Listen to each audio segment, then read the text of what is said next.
सवाबी या हुसैन रोड पर अदीना स्टॉप के करीब दो मोटरसाइकिल हादसे का शिकार।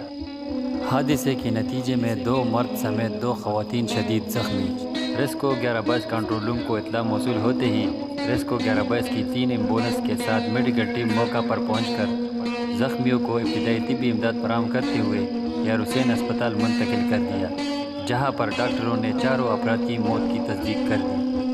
तीनों जान बहक अफराद की ताल्लुक एक ख़ानदान से था।